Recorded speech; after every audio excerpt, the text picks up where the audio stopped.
How are you? Really nice. Okay, got it. Well, you exited in If you go, I if you're did, heading down I Breton, did. Just nice. and you go past, Just a little scar tissue I'll have to work through, I think. past Fresh Time and all that, you go Oh, down yeah. those streets, and there's just this like interesting area. I'm good. Yeah, it's nice back there. My chiropractor bought a property there.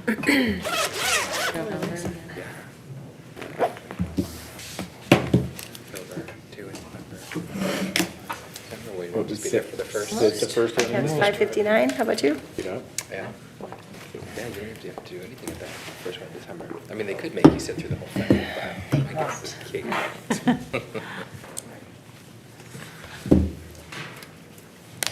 how do you feel about that?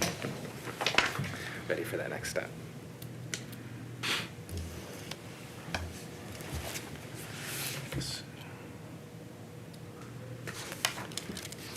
All right, it's 6 o'clock.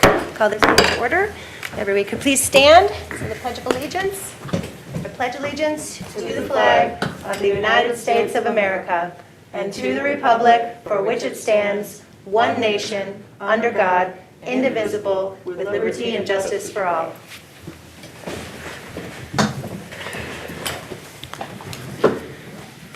Okay, the first item on the agenda is the approval of the agenda. Do we have anything to, excuse me, add or take away from this evening's agenda? Okay. Hearing none, I will move on to public comment. Is anybody joining us here this evening that would like to make public comment on something that is not on this evening's agenda? Okay, please come forward, state your name and your address, please. Sorry, where is forward? Is it here? To the microphone, please. Yep. My name is Mark Secchia. My address is 2640 Reeds Lake Court. Thank you. Okay. So I apologize to City Manager Charles. He's heard this before. Last week's special PIM meeting that we had at the playgrounds improvement. So I love playgrounds. We have an 11-year-old. I love taking her there. I love splash pads. We live within walking distance of Manhattan. I want to take my nieces and nephews there. I love pickleball and sports courts. I play a weekly pickup game. I love the existing trails by Remington. You'll see me jogging on them weekly, and I know more than most how much more maintenance we need on those. And I love dog parks. We have a friendly dog. I'd love to take her to the dog park and have her socialize. But I'm voting against all of them. And I'm going to encourage others to do so as well. I believe that this parks improvement millage proposal has too much bundled in with it. A lot of good things, and in my opinion, one bad thing, the new parks that are going to go in to all the undisturbed woods around Reeds Lake. I believe the new construction projects in the woods, they're going to exacerbate the parking issues, they're going to make the boat traffic at the boat launch even worse, going to raise our taxes millions of dollars, not only through this ballot measure, $7 million in capital costs, but undoubtedly more in the future for maintenance and possible increased public safety costs. The new construction will also come at the detriment of our wildlife. When was the last time we had bald eagles roosting on Reeds Lake? Currently there are 2 right in that northwest corner, but I can't tell exactly because the map isn't clear, but it looks like it's about 10 feet away from where the new viewing platform is going to go. They're also going to bring in a significant number of people from outside EGR. I see people meeting every weekend at the middle school to bike around the lake, and they often have bikes on their cars' bike racks. I'm guessing that means they don't live here, and they're definitely probably not going to spend money here. If you do a full circuit around the lake, the only spot to actually spend money is Rose's, and that's already full almost every Saturday anyway. We don't charge for parking. However, they're going to use the roads, the parking lots, the restrooms, and our public safety resources. So what's going to happen after this? More taxes to support these future maintenance and patrolling costs for what's already one of the highest taxed communities in Grand Rapids. And lastly, and most importantly, these new trails and parks and walkways and viewing platforms and parking lots will undoubtedly make our community increasingly unsafe. Last month, we had a sexual assault on one of the trails. Last week, Wood TV reported that residents around Belknap Park formed a group and are voicing their complaints about the illegal activity happening after their park's stated closing hours at night. And last night, our neighbor 2 houses down had to call the police due to a man wandering around a trail in Hodenpaugh Woods well after dark, screaming obscenities. We moved here this summer from California, where we lived by a popular hiking trail, and we continually had our mail stolen, we had our property vandalized. In the 5 years we lived there, we had to call 911 4 times to report illegal activity on our property, including methamphetamine use, breaking into cars, people unwilling to leave our property, a homeless man throwing rocks at our dogs, and a lady insisting we allowed her to sleep on our porch and leave her belongings there. We moved here in part to get away from all that, but frankly, it kind of feels like we can see the future and it's not pretty. In the future, I urge you, the City Council, to put forth proposals that are smaller in scale to allow us voters to use our votes to choose the projects that we like. Let's avoid a future scenario where you're making me vote against playgrounds, splash pads, and dog parks that I want. Thank you for your service and time. Thank you.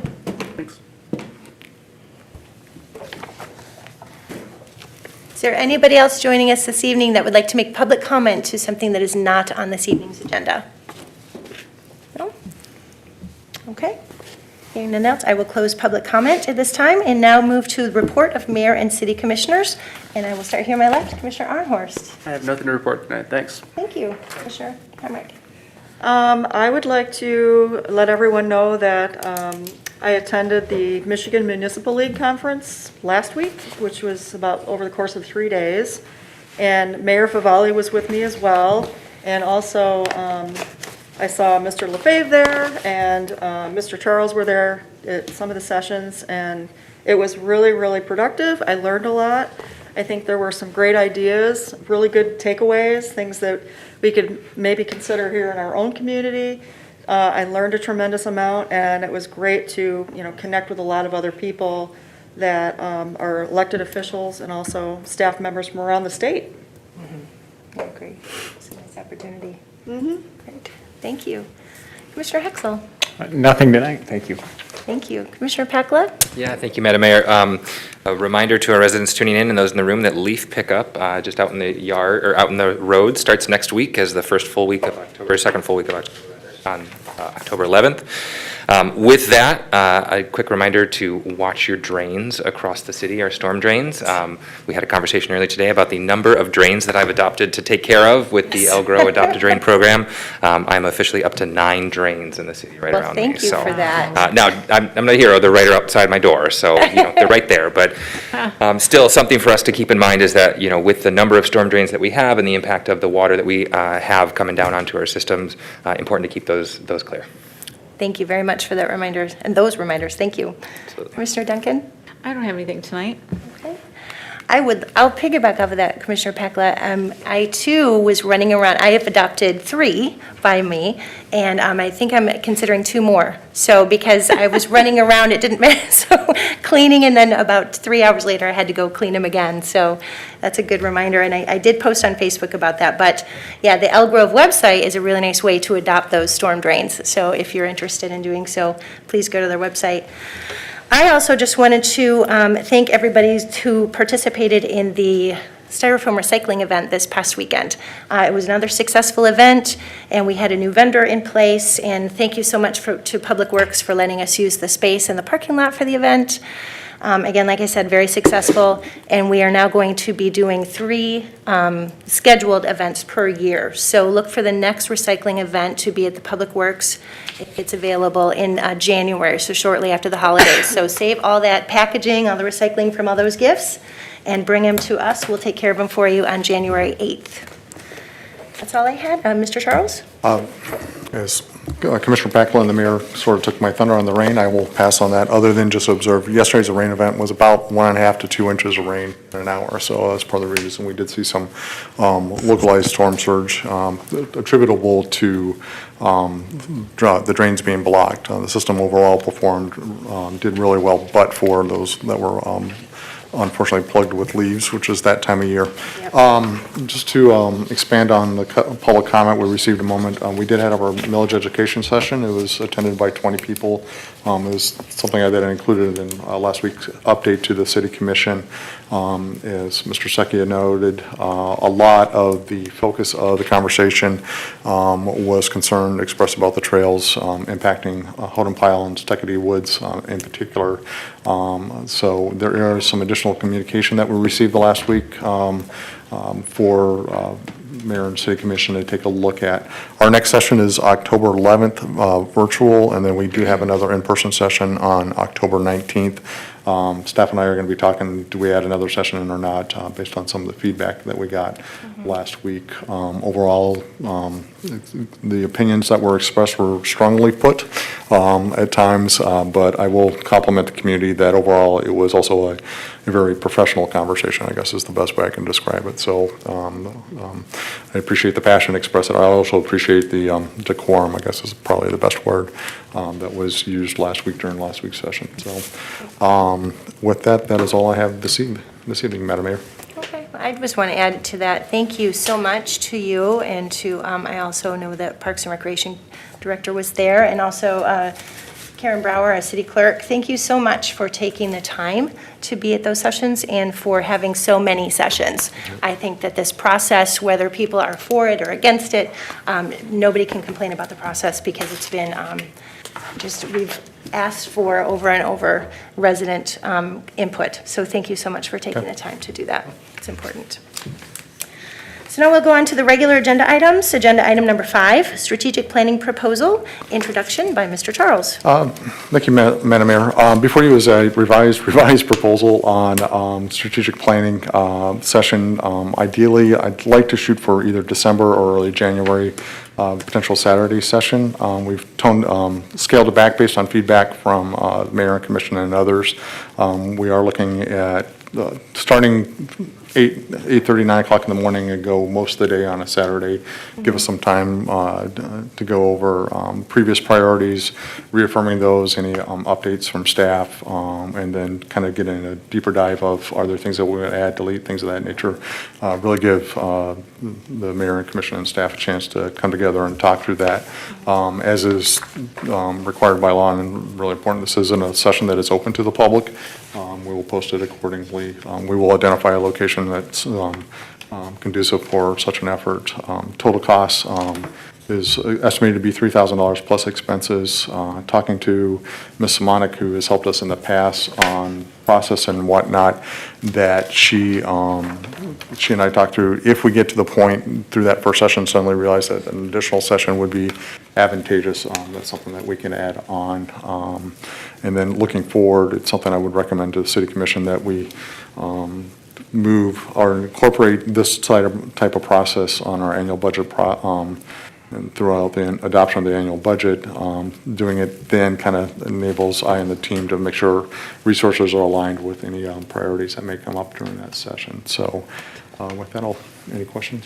I have one quick question. In terms of timing, I know that Ms. Semenik said that she will complete a final report for the City Commission within 21 days of our initial meeting, and that's if we don't have a need for a second. How does that timing work out? Because I think might suggest that we do this in January rather than December, because I know December is just a crazy month for so many people and residents and commissioners. So I might suggest a January date, of course, open to discussion. How does that work in terms of timing for the budgetary sessions? It'll be fine because we'll be heading into full budget development and we'll walk out of there getting a real sense of, okay, what are priorities and things of that nature. We won't have to wait for her report to, we'll be there. So be able to incorporate that kind of feedback and start to lay the groundwork for it. So if we had a January session, but then decided as a commission that we thought we needed 2, is that still enough time? Okay. All right, that was. I just put December out there because we have the new commissioners coming on board and giving them the time to get it adjusted and up to speed and things of that nature. So that was just my thought. But January, if that's something that's more amenable for the City Commission, absolutely open to that. Just kind of thinking through this and right. Well, because the new commissioners will be sworn in on the 6th, so they'll have one meeting. So yeah, I think probably even in that realm, that January might be better. But that's fine.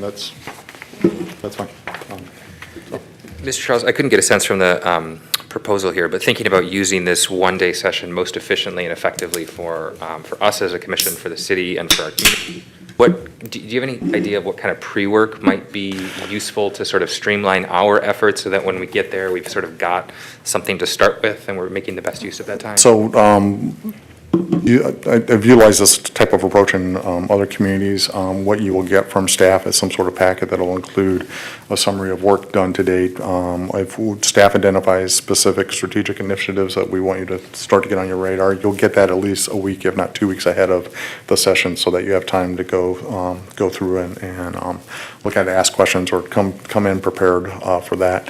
Assuming this is approved tonight, we'll start working through the details with Ms. Simonik and let her kind of help us structure and things of that nature. But process-wise, once we have the date pick, we'll back up and make sure that we have everything to commission at least a week, if not 2 weeks before, to afford that opportunity. As we kind of looking forward, as I noted before, I'd like to make this an annual process. We may not always use outside assistance, but I think it's beneficial for this first time around. We'll kind of start to hit that flow as we continue forward. So, but that's also a reason for the hook on the potential second session, that we may get into this and suddenly end up at a place like, okay, we need another round of conversation. Yeah, and then I know we had initially thought about up to 4 sessions was the initial proposal, and we sort of pared it back to 1. If we do decide at the end of that first session that we need to have a second session, does that sort of still align? I know you said that a January session would align if we did have to do a second session, because we just felt like there was so much that we needed to dive into. At that point, I think we'll have enough initial feedback, at least to give me a comfort level and the team a comfort level of, okay, we need to start allocating resources in such a manner. If it completely goes in a different direction, we'll figure it out and make it happen. So Great, thank you. we're adaptable. Were there any other questions for Mr. Charles on this agenda item? Okay. Where did we, please remind me if I know we had discussed doing perhaps resident feedback in part of this process, and did we? At this point, based on the overall feedback, I think there was a level of comfort that we've gotten enough feedback through the multiple master plan processes over the last Sure, few okay. years, that we're comfortable that big picture wise, we see what we Probably need to okay. and whatnot. Again, this is an evolving process. We'll Sure. continue to evaluate and develop those and start figuring out different ways. Again, this is as I begin to work with the community and the organization, and these are things that I think would be beneficial for us moving forward. Definitely. Right. Thank you. Any other questions? Okay. Hearing none, then I will go for a motion and a second on this agenda item number. I'll move to approve the one-day strategic planning proposal from Marilyn Simonik. Second. Wonderful. And if there's no further discussion, all those in favor say yes? Yes. Any opposed? No, motion carries. Next agenda item is Cascade Township permit and inspection fees, and that's introduction by Mr. Lefebvre. Good evening, Mayor and City Commissioners. Today's agenda item we have here with respect to Cascade Township Building Department fee update that they have is really to solicit any comments you might have for Cascade Charter Township as they look at considering fee adjustments later this month. Just a little background, the City of East Grand Rapids joined this partnership along with other municipalities and government entities back in 2005. And Cascade has not made any adjustments to their fee rate schedule since 2009. The current allocation that we have in our agreement, as well as the other governmental agreements with Cascade Charter Township for building inspection services and trade inspection services, 80% of the fees stay with Cascade, and then 20% go to the other units of government. And we use a portion, or we use that 20% to augment some of the expenses we have related to zoning and other planning related or development related services that the city directly provides. Provided everyone with a 5+ year history of what those monetary amounts are for those fees, and those are fees that are collected strictly in East Grand Rapids. So you can see that history there. Some additional questions that myself and City Manager Charles had wanted to look into was just to look at what Cascade's current fund balance is. It's a fund that has to fund itself. They prefer to have 5 times the fund balance for that type of operation. They've been spending down fund balance. They're down to about 1.95 of the expenditures. So what they're trying to adjust for are kind of the ebb and flows of development, so that the 14 inspectors that they have on staff, as well as 2 clerical staff members, that they're able to sustain kind of those ebb and flows by having kind of that larger fund balance piece there that we would not necessarily see as typical for other operations. So again, their fees that they charge to other townships and other municipal partners, strictly for the trade service inspections and building inspections. I also kind of walked in kind of what it costs per inspector, including their the range for what they have for the 14 that they have for their salary and total wage compensation. So that's included here in the materials. So that range is anywhere from $54,000 to $74,000, and when you include benefits on top of that, it's $75,000 to $95,000 for each one of those employees on average. You know, we wanted to provide that to you so that you could see kind of if the city, you know, the question could be, you know, what's advantageous to the city in terms of this partnership, and there's a variety of benefits. But from a financial perspective, if the city were to hire just a few of those employees, you can see in the memo there kind of that range that would actually cost us more to provide that service on our own with fewer people. And so with the way the relationship has had a great history working together with Cascade on development services here in East Grand Rapids, from a financial perspective, it makes sense. Even with the proposed fee increases, which we estimate to be about, on average, about 23%. It's hard to really quantify that because each project is based off of a number of factors, including what the valuation of the improvement is. So there's a scale for that. There's also square footage and a myriad of other factors that you see in the fee rate schedule of how they actually come up to those. So when you look at some of those, they don't necessarily translate. They might be less, they might seem to be more. So that's kind of the number we pegged for what we believe it would be. The other aspect here to note is the estimated revenues for this next year. When you factor in that increase, what does that look like? So we're estimating about $200,000 in total permit fees. So again, $160,000 going towards Cascade for their operations, and that would equate to about $40,000 coming back to East Grand Rapids. And going back to the earlier point of just personnel costs that we have here related to zoning and planning services, that's currently $107,000. So again, that $40,000, even with the fee increase, doesn't cover those expenses. So there's still a requirement from the general fund to participate in that cost share. With that, I'd be happy to answer any questions that you may have that I may or may not have the answer for. And would be happy to take any comments to pass those on to Cascade, Charter Township, as they consider rate increases. We have heard from the other participating agencies and organizations at this time, and they're all favorable for the adjustments that Cascade is proposing. Do you have any questions or comments? Mr. LePage? I've got a couple of comments, but I'll wait Okay. for, I mean, I was on finance earlier today and heard a little bit of this. So Right, if anybody so, has yeah. questions, I'll defer to any folks that have questions first. Actually, I'd like to, hearing from finance and would be great if you Yeah. want to. Yeah, we reviewed this in finance. We found it to be in order, and really the only comments that I have to provide to Cascade is that I think this is a tremendous service to our community to be able to provide this sort of economies of scale. You did the math for us in your memo to say how this really wouldn't work if we tried to house it in-house. And I think that benefit comes because we're able to sort of partner together and create this sort of intergovernmental super group of inspectors, which I think is really appreciated.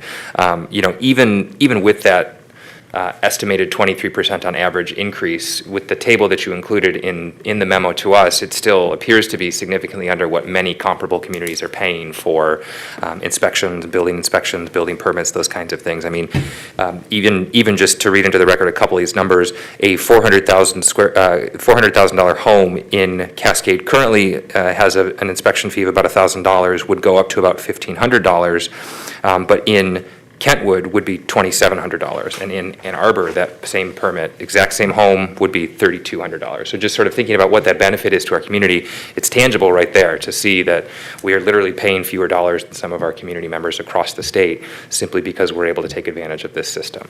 And so I think that's really what my comment back is to Cascade, is appreciation for the ability to have this system set up. We couldn't do it without them. Great. Any other comments or questions? I think Commissioner Pacla covered it pretty well. We discussed this finance, and it seems like a great deal. Great. Yeah, it makes complete sense. You know, good service at a good rate and reliable, and we haven't had any complaints from anyone in the community, so Okay. it makes sense to stick with what we've got going here, and I approve of it, yes. Okay. Yeah. Thanks, Doug. Thank you.